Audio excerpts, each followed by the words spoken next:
السلام علیکم دوستو، کیسے ہیں آپ سب؟ میں زمینہ فیاض ایک بار پھر آپ کے ساتھ تو میں شروع کر رہی ہوں عشقم پارٹ 18۔ سورج کی سنہری کرنیں ان دونوں پہ نچھاور ہوتی سارے جگ میں پھیل رہی تھی اور وہ دو خاموش انسان ایک دوسرے سے نظر چرائے خاموش بیٹھے تھے۔ کشمالہ اپنے ناخن دیکھ رہی تھی اور وہ اپنے فون پہ مصروف تھا۔ یونیورسٹی آ کر بھی انہوں نے کلاس نہیں لی تھی۔ پہلی کلاس چھوٹ گئی تھی اور دوسری ان دونوں نے چھوڑ دی تھی۔ وہ سرمئی جینس پہ سیاہ شرٹ میں آستین اوپر کو چڑھائے مسلسل اپنی ایک ٹانگ ہلا رہا تھا۔ کشمالہ اس کے دائیں جانب بیٹھی تھی۔ اس نے اس کی اضطرابی انداز میں ٹانگ ہلتی دیکھی تو آہستہ سے اس کا گھٹنا بجا دیا۔ اکراش نے فون سے نظر ہٹا کر سنجیدگی سے کشمالہ کو دیکھا، جس کے چہرے پہ اسے اپنے لیے ہمدردی اور دکھ نظر آ رہا تھا۔ جو وہ اس کی آنکھوں میں نہیں دیکھنا چاہتا تھا اسے وہی دیکھنے کو ملا تھا۔ اس نے اسی لیے کبھی خود کو بھی بغیر قمیص کے شیشے میں نہیں دیکھا تھا۔ آج نہ جانے کیسے عرصے بعد وہ ایسی غلطی کا مرتکب ہو گیا تھا جو بالکل غیر فہمی سے ہوئی تھی۔ کشمالہ کے دیکھنے پہ اس نے ہونٹ بھینچے اور پھر اپنی جگہ سے اٹھ کھڑا ہوا۔ تم کچھ آرڈر کرو، میں آتا ہوں، کہہ کر فون جیب میں اڑستے اس نے کرسی ڈھکیلی اور پھر جیبوں میں ہاتھ ڈالے خاموشی سے چل دیا۔ کینٹین ہال کے تقریباً تمام میزیں خالی تھی، بس وہ دونوں تھے، ملازم لڑکا یا پھر ایک اور جوڑا۔ کشمالہ نے اداسی سے دور جاتے اکراش کو دیکھا تو سر میز پہ رکھ کر بے بسی سے آنکھیں بند کر لی۔ اپنے جیسے ٹوٹے شخص کو دیکھنا ایک الگ ہی تکلیف دہ امر تھا۔ وہ اس سب کے بارے میں کبھی سوچنا نہیں چاہتی تھی جو اکراش بن ہاتھ کے پرانے زخم دیکھ کر اسے یاد آ گیا تھا۔ اسے پہلے کی طرح اب دورے نہیں پڑتے تھے، مگر وہ اب اندر سے اداس ہو جاتی تھی۔ وہ جب سے اکراش سے ملی تھی خوش تھی، پر اعتماد بھی ہو رہی تھی، مگر آج جو کچھ لمحوں میں یاد آنے لگا تھا اس نے اس کے اندر کو مرجھا کر رکھ دیا تھا، اس کے زخموں کو واپس چھیلنا شروع کر دیا تھا۔ آپ نے کچھ آرڈر نہیں کیا؟ 15 سالہ بچے کی آواز پہ اس نے سر اٹھا کر دیکھا تھا، ساتھ ہی سیدھی ہوئی۔ مجھے ایک کپ چائے دے دیں اور مجھے منرل واٹر، بتا کر میشا نے مسکرا کر کشمالہ کو دیکھا جو سنجیدگی سے اسے دیکھ رہی تھی۔ وہ اور راہم ابھی وہاں آئے تھے۔ کشمالہ کو اکیلے بیٹھا دیکھ کر دونوں بے اختیار ہی اس کی طرف بڑھ گئے۔ تم دونوں کزن آج کلاس میں نہیں تھے؟ ویسے وہ ہے کہاں؟ راہم کو دیکھتے اس نے کشمالہ سے تصدیق چاہی تو کشمالہ نے سر اس بات میں ہلا دیا۔ میں اور اکراش ذرا لیٹ آئے تھے اس لیے کلاس میں نہیں گئے۔ Any problem? فوراً راہم نے پوچھا تو کشمالہ نے کنفیوز ہو کر سر نفی میں ہلا دیا۔ بس اکراش کو کچھ کام تھا جو آج ہی ہو سکتا تھا۔ اوہ ہاں سمجھ گئی۔ وہ مزید تفصیل میں جا رہی تھی۔ میشا کے ہاتھ اٹھا کر ٹوکنے پہ اسے اس نے دیکھا۔ Are you guys engaged? اگلا سوال بہت ہی غیر متوقع تھا۔ راہم نے ہنستے میشا کو کوہنی مارتے کشمالہ کو دیکھ کر آنکھیں گھمائیں تو کشمالہ نے ان دونوں کی کھوجتی نظروں سے نظر چرا لی۔ ہاتھوں کو آپس میں رگڑتے خالی سر نفی میں ہلایا۔ ہم دونوں کزن ہیں اور اکراش بس اسے سمجھ نہ آئی مزید کیا کہیں۔ میشا نے راہم کو دیکھتے آنکھیں گھمائی تو اس نے اسے گھورا۔ ویسے لگتا ہے جیسے تم دونوں ایک دوسرے میں انٹرسٹڈ ہو۔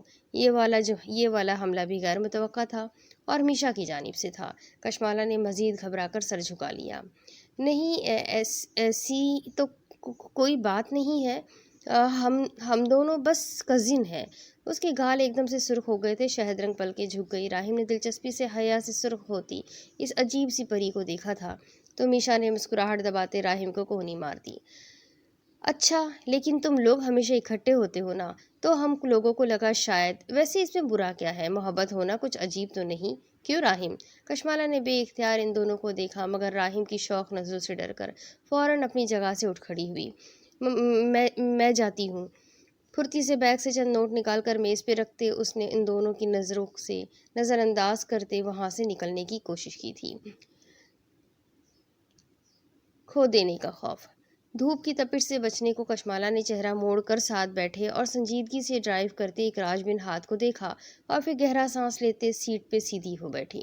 کراچی کی سڑکوں پہ معمول کا رش تھا، ٹریفک کا ازدحام جو کا تو تھا، سب کچھ پہلے جیسا تھا، مگر کچھ پھر بھی تھا جو اسے محسوس ہو رہا تھا کہ بدل گیا تھا۔ اس کا کشمالہ کا ایک دوسرے سے رویہ بدل گیا تھا۔ اسے کشمالہ کی آنکھوں میں ایک دم سے وہ سب نظر آنے لگا تھا جو وہ آج تک باقی لوگوں کی نظروں میں اپنے لیے دیکھتا آیا تھا، اور یہی وہ چیز تھی جو اسے بے چین کر رہی تھی۔ لوگوں کی ہمدردی سے بچنے کے لیے ہی تو اس نے اپنے آپ کو بدلا تھا۔ وہ کیا تھا اور کیا بن گیا؟ اس نے سب کی نظروں میں بیڈ گائے کی امیج کتنی مشکلوں سے بٹھایا تھا، ایک صرف وہی جانتا تھا۔ اور ایک دم سے اب اس کی بیوی کو اس سے ہمدردی محسوس ہونے لگ گئی تھی۔ اسے لگ رہا تھا جیسے اس کی ساری محنت اکارت گئی۔ اسے ایک دم سے اپنا آپ برا لگنے لگا۔ اکراش، آپ مجھ سے بات کیوں نہیں کر رہے؟ اس کی مسلسل خاموشی کشمالہ کو اپنے گلے میں اٹکتی محسوس ہوئی تو پوچھ بیٹھی۔ میں نہیں تو میں تو کر رہا ہوں، بس ڈرائیو کر رہا ہوں، شاید اس لیے تمہیں لگ رہا ہے۔ دھیان بٹانے اور باتیں گھمانے میں تو وہ ویسے ہی ماہر تھا۔ کشمالہ نے خاموش نظر اس پہ ڈال کر چہرہ واپس سامنے کی طرف موڑ لیا۔ آپ مجھ سے اپنے زخم کے کار کے ایک دم بریک لگنے سے اس نے واپس اسے دیکھا تھا۔ لفظ منہ میں ہی رہ گئے تھے۔ میں آتا ہوں تھوڑی دیر میں۔ بغیر اس کی طرف دیکھے وہ دروازہ کھولتا باہر نکل گیا تو کشمالہ کو مزید الجھن سی ہوئی۔ آخر وہ کیوں ایسے کر رہا تھا؟ وہ کیوں نہیں چاہتا تھا کہ کشمالہ اس سے کسی حوالے سے بات کرے؟ شاید اس لیے کہ اپنے زخموں کو چھپا کر بہادری کی جو مسکراہٹ اس نے اپنے اوپر ڈال رکھی تھی وہ کشمالہ محسوس کرنے لگی تھی، یا پھر شاید اسے اپنا ماضی ایک بار پھر سے اکھیڑنا پڑے گا، ایک بار پھر سے اسے اپنا آپ زخمی کر کے اسے پرانے زخم دکھانے پڑیں گے۔ ہاں، شاید یہی وجہ تھی۔ کشمالہ نے غم سے آنکھیں بند کرتے سر سیٹ سے لگا لیا۔ وہ بھی تو ایسی ہی تھی۔ وہ تو کسی کو اپنا آپ نہیں دکھاتی تھی۔ بھائی ویک لگتا تھا، نانی ممانی سب کو لگتا تھا کہ وہ موو آن کر چکی ہے، لیکن اصل نہیں، وہ وہی تھی۔ وہ آج بھی 8 سالہ بچی تھی جس نے اپنی ماں کو اپنے اغوا کے ٹھیک 3 دن بعد گنوا دیا۔ وہ آج بھی وہی تھی جس نے اپنی آنکھوں سے اپنی ماں کو اپنے پھوپھا کے ہاتھوں بلیک میل ہوتے دیکھا تھا۔ وہ آج بھی وہی تھی جس نے اپنی ماں کے لیے روتے اور تڑپتے دیکھا تھا۔ آنکھوں کے سامنے ایک دم سے ماضی آنے لگا تو اس نے فوراً آنکھیں کھول کر امڑتی آنکھوں کے نمی کو واپس ڈھکیلنے کی کوشش کی۔ اکراش نے کار کا دروازہ دھکیل کر کھولا اور پھر اندر بیٹھتی پیکٹ کشمالہ کی طرف بڑھا دیا۔ کشمالہ نے آنکھیں جھپک کر نارمل ہوتے پیکٹ کھولا اور پھر اندر جھانکا۔ سفید بڑا سا اسمارٹ فون کا ڈبہ تھا۔ اس نے تعجب سے اسے دیکھا جو واز ڈرا کی طرف مصروف ہو چکا تھا۔ یہ کس لیے؟ اسے فون بولتے ہیں اور یہ رابطہ رکھنے کے لیے استعمال کیا جاتا ہے۔ اس کا لہجہ اور انداز بہت سنجیدہ تھا۔ کشمالہ نے ایک نظر اسے دیکھتے ڈبہ کھولا اور اندر سے سیاہ چمکتا فون نکالا۔ دوسری طرف، مس رباب، مجھے تمام اولڈ فائلز لا کر دیں۔ آج اس کا سیکرٹری کے طور پہ پہلا دن تھا اور نوفل کی طرف سے ملا آرڈر۔ اس نے سر اثبات میں ہلاتے مڑ کر دروازے کی طرف جانا چاہا جب نوفل کی آواز پہ اسے واپس رکنا پڑا۔ میں امید کرتا ہوں کہ آپ اپنی نوکری کی سنجیدگی کو سمجھتی ہے مس رباب۔ ڈرافٹ کو دیکھتے اس نے کہا تو رباب نے اب کی بار باس کو دیکھا تھا۔ میں آپ کا حکم ماننے کی پابند ہوں۔ اس کا لہجہ ہموار تھا کہ آپ باس سیکرٹری کے درمیان سیکرٹ پہ یقین رکھتی ہیں۔ اب کی بار چہرہ اٹھا کر غیر فہم سے اسے دیکھتی رباب کو دیکھا۔ رباب نے احتراماً سر جھکا کر سر اثبات میں ہلایا۔ نوفل نے سر اثبات میں ہلایا۔ میں امید کرتا ہوں کہ آپ کرتی ہوں۔ میں امید رکھوں کہ آپ اور میں اب ایک طرف ہیں۔ فون کان سے لگائے ونڈو بلائنڈز کو بائیں ہاتھ سے اٹھا کر رباب کو فائلز دیکھتے دیکھ کر اس نے دوسری جانب بیٹھے شخص کو مخاطب کیا تھا۔ ڈیل میں کوئی رد و بدل نہیں ہوگی۔ میں وعدہ کرتا ہوں میری طرف سے کچھ ایسا نہیں ہوگا جو آپ کو اور میری فیملی کو مشکل میں ڈالے۔ اس نے لفظوں پہ بھرپور زور دیتے کہا تو دوسری طرف بیٹھے شخص کے تنے اعصاب ڈھیلے پڑ گئے۔ ڈیل، اس نے کہہ کر فون رکھا تو نوفل نے بھی گہرا سانس لیتے سیل فون کان سے ہٹا دیا۔ سیاہ شفاف آسمان پہ اماوس کا چاند کروفر سے چمک رہا تھا۔ خاموشی بھی یوں تھی اس رات جیسے کسی بدروح کی کری آواز سے قبل کی خاموشی ہو۔ اس نے بالکنی پہ کود کر چہرے پہ موجود سیاہ ماسک کو درست کیا اور پھر مڑ کر دروازے پہ ڈھلکی گردن سے اونگتے گارڈ پہ ایک نظر ڈال کر اندر کی جانب محتاط قدم بڑھائے۔ ہر طرف خاموشی تھی کہ کسی بھی نارمل انسان کی ریڑھ کی ہڈی سنسنا اٹھے، مگر وہ نارمل نہیں تھا۔ اس لیے پرسکون چال چلتا اندر داخل ہو گیا۔ اس کے مضبوط قامت جسم پہ سیاہ لبادہ تھا جس نے اسے اندھیرے ہی کا حصہ بنا دیا تھا۔ اس کی کلائی پہ بندھی گھڑی اسے تیزی سے اپنا کام سر انجام دینے کی تاکید کر رہی تھی۔ اس نے اسٹڈی روم کے وسط میں رک کر اس نے چہرہ موڑ کر چھت کے کونے میں لگے CCTV پہ ایک غیر متاثر کن نظر ڈالی اور پھر پینٹ کی جیب سے پاکٹ ٹارچ نکال کر اطراف میں اس کی سفید دھار پھینکی۔ اسٹڈی میں جا بجا کتابوں کا انبار تھا، وہیں قریب ہی دیواروں پہ بڑے سے فریمز میں جھولتی ملک جہانگیر کی پروقار تصاویر، جن میں وہ بہت شان سے کھڑے تھے اور ان کی فریم لیس اینک کے پار سے ان کی سیاہ کوبرا والی آنکھیں چمک رہی تھیں۔ اس نے جہانگیر ملک کا چہرہ نظر انداز کیا اور تیزی سے اسٹڈی ٹیبل کی جانب بڑھا۔ وہاں لیپ ٹاپ دھرا تھا۔ اس نے کرسی ڈھکیلی اور پھر بیٹھتے ساتھ لیپ ٹاپ کھول لیا۔ سامنے ہی پاسورڈ مانگا جا رہا تھا۔ نقاب پوش کی آنکھوں میں لمحے بھر کو فکر ابھری اور پھر اگلے ہی لمحے اس کی انگلیاں کی بورڈ پہ تھرکنے لگی۔ اس نے نوفل جہانگیر کی تاریخ پیدائش ٹائپ کرتے جیسے ہی انٹر کی پریس کی، سامنے ہی ایک چوکھٹا سا کھل گیا۔ وہ یقیناً نقاب کے نیچے مسکرایا تھا۔ باپ اور بیٹے کی محبت کس سے چھپی تھی؟ اس نے فولڈرز کھولے تو سامنے ہی دنیا جہان کی بلیک میلنگ کی ویڈیوز تھی، لیکن سوائے ان کے جو اسے چاہیے تھیں۔ چند لمحوں کی محنت کے بعد اس نے ڈیفنس منسٹر کی ویڈیوز اور تصاویر کو ڈیلیٹ کیا اور پھر اس نے وہاں صرف ان تصاویر اور ویڈیوز ہی کو ہارڈ ویئر سے نہیں اڑایا تھا، بلکہ اس نے تمام خفیہ خانوں سے تمام فلیش ڈرائیوز بھی اچک لی تھی اور کیمرے کے تمام ماندہ فوٹیجز بھی ختم کر دی تھی۔ وہ اپنا کام کرنا بخوبی جانتا تھا۔ اس نے کام ختم کر کے ایک آخری نظر جہانگیر ملک کے چہرے پہ ڈالی اور پھر واپس بالکنی کے ذریعے باہر نکل گیا۔ اب دوسری طرف اگلے دن ایک دن اگر گیدڑ کی چال بھی چل جائے تو اس کا مطلب یہ نہیں ہوتا کہ وہ جنگل کا بادشاہ بن بیٹھا ہے۔ جہانگیر صاحب، ابھی آپ کو سیکھنے کی بہت ضرورت ہے۔ مختار عاصم نے ایک تنفر بھری نگاہ حیران کھڑے جہانگیر ملک پہ ڈالی اور پھر اپنی کوٹ کو جھٹکا دیتے آگے بڑھ گئے۔ ان کے پیچھے ہی ان کا سیکرٹری تھا۔ جہانگیر بہت غصے سے سرفراز کی طرف گھومے تھے۔ حیران کھڑے سرفراز نے فوراً سر جھکا لیا۔ بنے بنائے کام نے ایک دم سے کیسے پاسا پلٹا تھا کہ وہ حیران کھڑے رہ گئے تھے۔ جس ٹینڈر کو حاصل کرنے کے لیے انہوں نے چال چلی، وہ پھر بھی ان کے ہاتھ سے نکل گیا اور حکومت دشمن الگ بن گئی۔ یہ کیسے ہو گیا تھا؟ وہ سمجھ نہیں پائے تھے۔ شاید انہوں نے خوشی میں اپنا لیپ ٹاپ چیک نہیں کیا تھا۔ انہیں لگا تھا مختار عاصم کو ویڈیوز بھیج دینے کے بعد ڈیل ان کی ہو گئی، لیکن شاید وہ دنیا کو ابھی بھی سیدھا مانتے تھے۔ ان کے لیے زمین شاید آج بھی سیدھی تھی۔ میں نے اس میں تمام اہم نمبرز سیو کر دیے ہیں۔ اب تمہیں جاوید بھائی سے بات کرنے کے لیے ہچکچانے کی ضرورت نہیں ہوگی۔ فون میز پہ سامنے رکھتے اس نے سنجیدگی سے کہا تو صوفے پہ ٹانگیں چڑھا کر ٹی وی دیکھتے کشمالہ نے جواب میں چہرہ موڑ کر اسے دیکھا تھا۔ وہ صبح سے کچھ زیادہ سنجیدہ تھا۔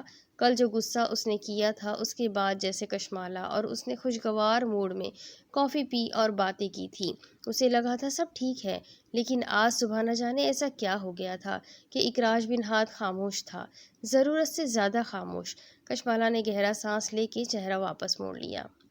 اکراش نے اس کے اپنے درمیان کا فاصلہ کم کیا اور پھر ٹانگیں صوفے پہ لمبی کرتے پشت اس کے کندھے سے ٹکا کر فون کان سے لگا لیا۔ فون نکال لیا۔ جب سے دونوں کی پڑھائی شروع ہوئی تھی اور عجیب واقعات ہونا شروع ہوئے تھے، اکراش بن ہاد اپنے گینگ کو بالکل ہی بھول گیا تھا۔ کال اور میسیجز کے علاوہ باہر ملنا ناممکن تھا، کیونکہ اس کے لیے اسے کشمالہ کو اکیلے گھر چھوڑ کر جانا پڑتا اور وہ ایسا چاہتا نہیں تھا۔ ایسی سوچ اس کی زیادہ تب سے ہو گئی تھی جب سے پھول اس کے گھر تک آ پہنچے تھے۔ کشمالہ نے کن اکھیوں سے اس کے فون پہ تھرکتی انگلیوں کو دیکھا اور پھر ڈرتے ڈرتے میسیج پڑھنے کی کوشش کی، لیکن ڈر سے وہ میسیج پڑھنے کی بجائے بس اسکرین کا اوپری حصہ دیکھ کر رہ گئی تھی، جہاں سامنے ہی کیٹی کا نام چمک رہا تھا اور کونے میں ایک چھوٹی سی تصویر نظر آ رہی تھی جس میں ایک لڑکی کھڑی سن گلاسز لگائے مسکرا رہی تھی اور اس نے دونوں بازو کھول رکھے تھے جیسے کوئی پرندہ ہو۔ اکراش نے میسیج ٹائپ کر کے فون کو سینے پہ الٹ دیا تو کشمالہ نے فوراً نظر واپس ٹی وی کی جانب موڑ لی، لیکن اب وہ دائیں ہاتھ کے ناخن چبانے لگی تھی۔ تم یہ کیا دیکھ رہی ہو؟ ذرا سی گردن ترچھی کر کے اس نے اسکرین دیکھ کر کشمالہ کو متوجہ کیا تو کشمالہ نے خالی دماغ سے سامنے کے منظر کو دیکھا تھا، جہاں نیشنل ڈسکوری پہ لائف کے نام سے پروگرام چل رہا تھا اور سامنے ہی ایک انگریز بیٹھا سانپ کو بھون رہا تھا۔ دماغ نے منظر کو رجسٹر کیا تو کشمالہ کو ایک دم سے ابکائی آتی محسوس ہوئی تھی۔ اس نے فوراً منہ پہ ہاتھ رکھتے چینل بدل دیا، جبکہ اکراش بن ہاد محفوظ ہوتا فوراً سیدھا ہوا تھا۔ کشمالہ کے گال لال تھے اور وہ بہت مشکل سے اپنے آپ کو ابکائی کرنے سے روک رہی تھی۔ اکراش کو ہنسی آئی مگر ہونٹ بھیج لیے۔ کشمالہ تو اس کی طرف دیکھنا بھی نہیں چاہتی تھی، جس کے چہرے پہ شریر تاثرات نہ جانے کہاں سے ایک دم سے آ گئے تھے۔ تم تو ایسے کر رہی ہو جیسے تم نے کبھی سانپ ٹیسٹ نہیں کیا۔ اس کے چہرے پہ واضح مذاق اڑانے والے تاثرات تھے۔ کشمالہ کو لگا اس نے کچھ غلط سنا ہے۔ اس نے منہ سے ہاتھ ہٹا کر اکراش کو حیرت سے دیکھتے کہا، اکراش کیا بول رہے ہیں؟ دماغ میں امیجینیشنز بننے لگی تو واپس منہ پہ ہاتھ رکھ کر کری کیا۔ اکراش نے بے ساختہ ہونٹ دبا کر ہنسی روکی۔ لو، ہمارے یہاں کراچی میں ایک ریسٹورنٹ میں بہت اچھی سانپ کی سوشی بناتے ہیں، آپ فش اور سانپ کا ڈفرنس بتا ہی نہیں سکتے؟ اس کی اگلی بات پہ کشمالہ نے ابلتے میدے کو دبایا اور پھر فوراً ننگے پاؤں اٹھ کر قریبی باتھ روم کی طرف بھاگی تھی۔ اکراش نے ہنسی روکتے اس کے پیچھے دوڑ لگا دی تھی۔ کیا ہو گیا؟ کیا سچ میں تم نے کبھی سانپ کی سوشی نہیں کھائی؟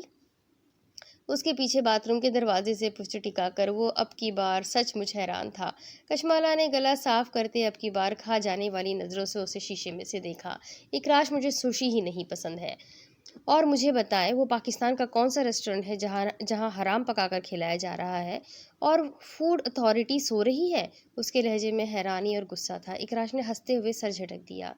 تیار ہو کر باہر نکلو، میں تمہیں وہاں لے کے جاتا ہوں۔ نہیں، میں نہیں جاؤں گی ایسی واہیات جگہ پر۔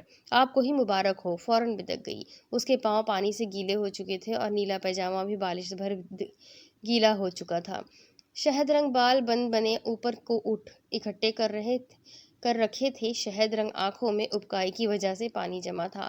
اکراش نے گہرا سانس لیتے اسے واش بیسن سے پشت ٹکا کر ڈرے کھڑے دیکھا، جیسے اسے یقین تھا کہ وہ اسے اب تو گھسیٹ کر بھی وہاں سانپ کھلانے لے جائے گا۔ پیچھے ٹوٹی چلنے کی وجہ سے کشمالہ اب گیلی ہونے لگی تھی۔ اکراش کو بے ساختہ ہنسی آئی، اور پھر اس سے قبل کہ کشمالہ بی بی کی پشت پوری کی پوری گیلی ہو جاتی، اس نے اسے ہٹا کر نل بند کیا اور پھر بازو سے پکڑ کر باتھ روم سے باہر نکال لایا۔ کشمالہ زبردستی بازو چھڑانے کی کوشش کر رہی تھی۔ اکراش، میں نہیں جاؤں گی۔ اچھا، مت جانا، ہم ویسے شاپنگ پہ چلتے ہیں، کل عریشہ بھابھی اور ارسلان کی مہندی کا فنکشن ہے۔ وہ تو بالکل ہی بھول چکی تھی۔ کشمالہ نے ہاتھ چھڑوانا روک کر اسے دیکھا تھا، جو اسے اب بیڈ پہ بٹھا چکا تھا اور اب گھٹنوں پہ جھک کر نیچے ہوتے بیڈ کے نیچے سے کوئی سلیپرز نکال رہا تھا، جو کہ شاید کسی گیسٹ کے لیے وہاں رکھے گئے تھے۔ انہوں نے ایک نظر لیپ ٹاپ کی اسکرین کو دیکھا اور پھر ٹھنڈی آہ بھرتے کرسی سے پشت لگا کر بیٹھ گئے۔ سامنے کھڑے سرفراز نے آگے بڑھ کر خالی فولڈرز دیکھا تو فوراً لیپ ٹاپ اپنی طرف گھما کر ٹچ پیڈ پہ انگلی پھیرنے لگا۔ ضرورت کا تمام مواد غائب تھا۔ اس کے چہرے پہ ہوائیاں اڑنے لگی تھیں۔ کیا ہوا؟ سب ختم ہو گیا؟ سرفراز کے چہرے کا رنگ اڑتا وہ دیکھ کر جیسے سمجھ گئے تھے۔ سرفراز نے ہونٹ بھیج کر اسکرین واپس ان کی طرف موڑ دی اور ساتھ ہی ہاتھ باندھ کر پیچھے کھڑا ہو گیا۔ میرے خیال میں باس کوئی آپ کی اسٹڈی میں آیا تھا۔ دماغ میں آنے والی پہلی بات یہی تھی۔ انہوں نے تنے ایبروز سے اسے دیکھا۔ فوراً تمام ملازمین کو بلاؤ، سی سی ٹی وی دیکھا جائے۔ سرفراز سر اس بات میں ہلاتا باہر کی جانب تیزی سے بڑھا تھا کہ تبھی نوفل اندر آ گیا۔ اسٹڈی کی تمام بتیاں گل تھیں، کھڑکیوں سے پردے ہٹے تھے اور شام کی نیم روشنی اندر آ رہی تھی۔ جہانگیر ملک کے چہرے کا رنگ بھی پیلا پڑتا بخوبی نظر آ رہا تھا۔ نوفل پریشانی میں تیزی سے ان کی طرف بڑھا۔ ڈیڈ، کیا ہوا؟ اس کے لہجے میں پریشانی تھی۔ انہوں نے جواب میں خالی نظروں سے بیٹے کو دیکھا تھا۔ کچھ نہیں، اسلام آباد والا ٹینڈر ہمیں نہیں ملا، وہ بلوچستان کی کمپنی کو دے دیا گیا۔ ان کے لہجے میں ہار تھی۔ 5 سال کا منصوبہ بیٹھ گیا تھا، پرانی خواہش ختم ہو گئی تھی۔ نوفل نے گہرا سانس لیتے ان کے ہاتھ کو تھپکا۔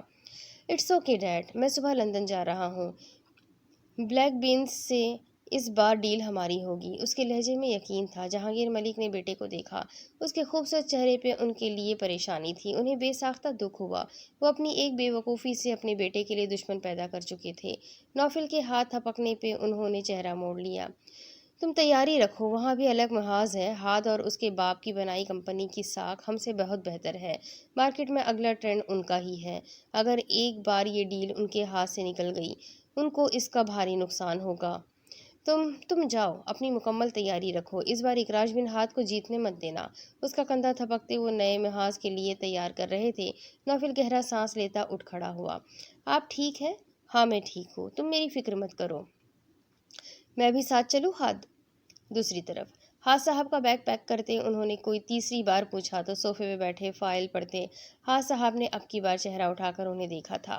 ہلکے بخار سے ان کے گال سرخ پڑ رہے تھے، چشمے کے نیچے آنکھیں بھی سرخ تھیں۔ ام ہانیہ کو مزید فکر ہوئی۔ نہیں، وہاں میرا سیکرٹری ہوگا، آپ فکر مت کریں۔ زیادہ پریشانی کی بات نہیں ہے۔ انہیں ان کا یوں اپنے لیے پریشان ہونا اچھا لگا تھا، لیکن پریشانی بھی ایک حد تک ہی اچھی ہوتی ہے۔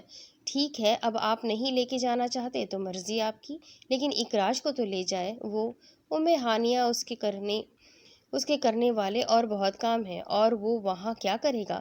ہر وقت بس فون پہ لگا رہے گا۔ بہتر ہے وہ یہی رہے، میرا مزید کام خراب کرنے کی بجائے۔ آخر میں تعصب سے سر ہلا کر انہوں نے واپس سر جھکا لیا۔ ام ہانیہ نے اب کی بار ایک ملامتی نظر ان پہ ڈالتے شرٹ کو رکھتے بیگ کی زپ بند کر رکھی۔ اکراش میں عریشہ کی طرف نہیں رک سکتی کیا؟ اس کے کندھے پہ سر رکھتے بٹن سے کھیلتے اس نے منوانے والے انداز میں کہا۔ اکراش نے مسکراہٹ دباتے فوراً چہرے کے سامنے کر لیا۔ اکراش پلیز نا، اس کی خاموشی نوٹ کرتے اب کی بار اس نے منت بھرے انداز میں کہتے نظر اٹھا کر دیکھا تو اکراش نے بھی تبھی اسے دیکھا۔ جب تمہیں مجھ سے کام ہوتا ہے تبھی کیوں اتنی نرمی سے بات کرتی ہو؟ سیاہ آنکھوں میں شرارت تھی، مگر شہد رنگ آنکھوں کو اتنے قریب دیکھ کر ایک دم سے ان کی چمک اور سیاہی بڑھنے لگی تھی۔ کشمالہ فوراً پیچھے ہٹی، آنکھیں یوں جیسے شمس ہو۔ اس کے سیدھے ہو کر بیٹھنے پہ اکراش نے واپس اس کا سر کندھے پہ رکھ لیا اور پھر اپنا سر اوپر رکھ لیا۔ ابھی وہ ریزسٹ کرنے کی پوزیشن میں نہیں تھی، سو گہرا سانس لے کے رہ گئی۔ آپ مجھے غصہ دلانے والے کام نہ کریں تو میں محبت اور نرمی سے ہی بات کروں۔ اس کی شرٹ کے بٹن پہ اب ناخن گھما رہی تھی۔ میں کب تمہیں غصہ دلاتا ہوں؟ بلکہ میں تو تمہارے غصے کو ختم کرنے کی وجوہات کو ختم کرنے کی کوشش کرتا ہوں۔ وہ ڈھٹائی کے اعلیٰ درجے پہ تھا، اور بات کا رخ بدلنا تو اس کے لیے کچھ مشکل تھا ہی نہیں۔ سر اٹھا کر اسے دیکھا۔ ٹھیک ہے پھر، میں ایک شرط پہ غصہ نہیں کروں گی اور نہ ہی ناراض ہوں گی۔ اور وہ کیا ہے؟ محفوظ کن نظر ڈالتے اس کی معصومیت سے دیکھتی آنکھوں میں جھانکا۔ مجھے عریشہ کے گھر 2-3 دن کے لیے جانے دے، جیسے ہی وہ ارسلان بھائی کے گھر رخصت ہو کر گئی میں تبھی ساتھ ہی واپس آ جاؤں گی۔ پلان تیار تھا۔ اکراش نے گہرا سانس لیتے فون رکھا اور پھر کشمالہ کے بٹن پہ رکھے ہاتھ پہ اپنا ہاتھ رکھا۔ 3 دن میں کتنے گھنٹے ہوتے ہیں؟ کچھ اندازہ ہے؟ اگر 72 گھنٹے میں نے تمہیں نہ دیکھا تو میرا کیا ہوگا؟ تمہیں لگتا ہے میں زندہ رہوں گا؟ اس کے ایک جذبے کے عالم میں کہنے پہ کشمالہ کے ماتھے پہ فوراً بل نمودار ہوئے۔ اکراش، ابھی میں نے صرف 3 دن کے لیے جانے کی بات کی ہے، یہ تو نہیں کہا کہ ہمیشہ ہمیشہ کے لیے جا رہی ہوں جو آپ ایسے بچوں کی طرح ریئیکٹ کر رہے ہو۔ اگر میں آج بھائی کے گھر ہوتی تو انہوں نے فوراً مان جانا تھا۔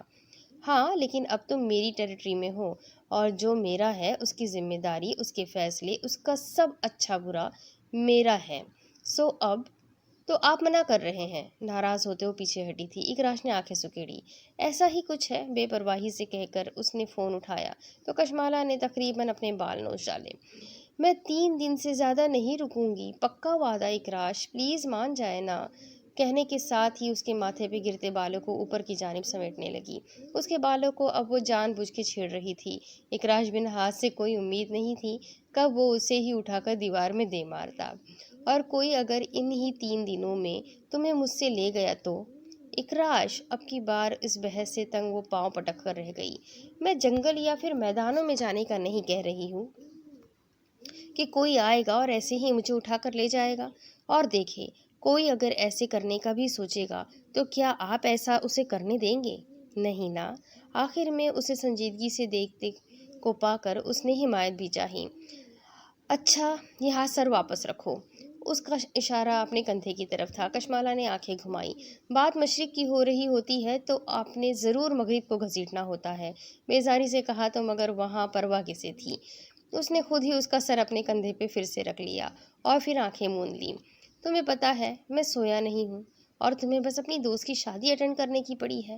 اس کے بالوں کی دھیمی دھیمی خوشبو اٹھ رہی تھی۔ کشمالہ واپس بٹنوں سے کھیلنا شروع کر دی تھی۔ آپ مان رہے ہیں یا نہیں؟ میری ایک ہی دوست ہے، مجھے اس کی شادی پہ ہی تو انجوائے کرنا ہے، آپ کو بس ویلن بننا ہے۔ اب وہ ناراض تھی۔ اس کے آخری جملے پہ وہ آنکھیں موندے مسکرا رہا تھا۔ سوچتے ہیں کچھ، سوچتے ہیں کا دوسرا مطلب انکار ہے نا؟ غصے سے الگ ہو جانا چاہا، مگر دوسرے طرف اس کی دوسرے طرف کی گرفت تھی جس نے کشمالہ کو ٹھہر جانے پہ مجبور کر دیا۔ کہہ رہا ہوں سوچتے ہیں تو مطلب ہے کہ کچھ دیر میں سوچیں گے۔ آنکھیں متواتر بند تھیں۔ ابھی سوچیں نا، مجھے جانا ہے۔ اس کے بضد ہونے پہ اکراش نے گہرا سانس لیا اور پھر واپس سیدھا ہو بیٹھا۔ اس کے گرد سے بازو ہٹاتے اس نے فون واپس آن کر لیا۔ حصار ٹوٹا تو کشمالہ کو لگا سحر بھی ختم ہو گیا۔ وہ یوں ہی بیٹھی رہی۔ اس شخص کا بازو جب اس کے گرد ہوتا تھا، کشمالہ کو اپنے گرد احساسات کی مضبوط فصیل محسوس ہوتی تھی۔ جانا ضروری ہے؟ سنجیدگی سے پوچھا تو کندھے سے سر ٹکائے بیٹھی کشمالہ نے فوراً سر اس بات میں ہلا دیا۔ ہاں بہت۔ ٹھیک ہے پھر ہم دونوں جائیں گے۔ کیا؟ کشمالہ کو لگا اسے سننے میں غلطی ہوئی ہے۔ اکراش نے جواب میں کوئی بھی اظہار کیے بغیر فون اٹھایا اور چلتا بنا تھا، جبکہ کشمالہ مارے غصے اور بے بسی کے پاؤں پٹک کر رہ گئی تھی۔ مجھے سمجھ نہیں آتی میں اپنا سر کہاں پھوڑوں؟ دیوار میں؟ اکراش بن ہاتھ کی ڈٹائی کا تو کوئی ثانی ہی نہ تھا۔ کچھ دیر بعد، یہ والا کیسا ہے؟ سفید کرتے کو اٹھا کر اس نے کشمالہ کے سامنے کیا تو اس نے فوراً اچھا ہے کا اندیا دیا اور ساتھ ہی مڑ کر سرخ رنگ فینسی شرٹ کو ساتھ لگا کر دیکھنے لگی۔ اس وقت وہ مسٹرڈ اور گرین ٹراؤزرز شرٹ میں دوپٹے کو دائیں کندھے پہ ڈالے اور شہد رنگ بالوں کا بن بنائے عریشہ کے گھر جانے سے پہلے کچھ شاپنگ کرنے کے لیے آئی تھی۔ گویا کہ اس نے ابھی تک اس کے گھر جانے کا فیصلہ قبول نہیں کیا تھا، جس کے تحت وہ وہاں رک نہیں سکتی تھی، اور اگر رکنا تھا تو دونوں کو رکنا تھا۔ کشمالہ نے کن اکھیوں سے اکراش کے کپڑوں کو دیکھتے پایا اور پھر واپس نظر اپنے سرخ شرٹ پہ ڈالی۔